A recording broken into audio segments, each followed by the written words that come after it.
Yo mga classmates, ang dami namin tirang kanin, no? Ginagawa namin ganito.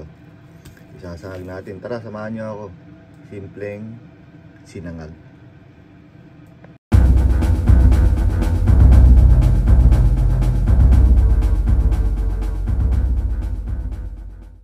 So ayan, dalawang itlog, yung tirang kanin, saka yung secret spices natin. Nagpainit na rin ako ng ng ganyan. Ayan, ginagawa ko lang, simple lang to, bahala na kayo kung anong trip nyo. Tapos meron din siyempre asin. Ayan, tingnan nyo, simpleng simple.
Yan na.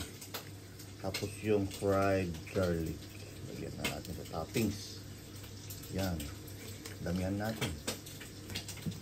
Tikman na natin. May bacon pa tayong side dish. Yan.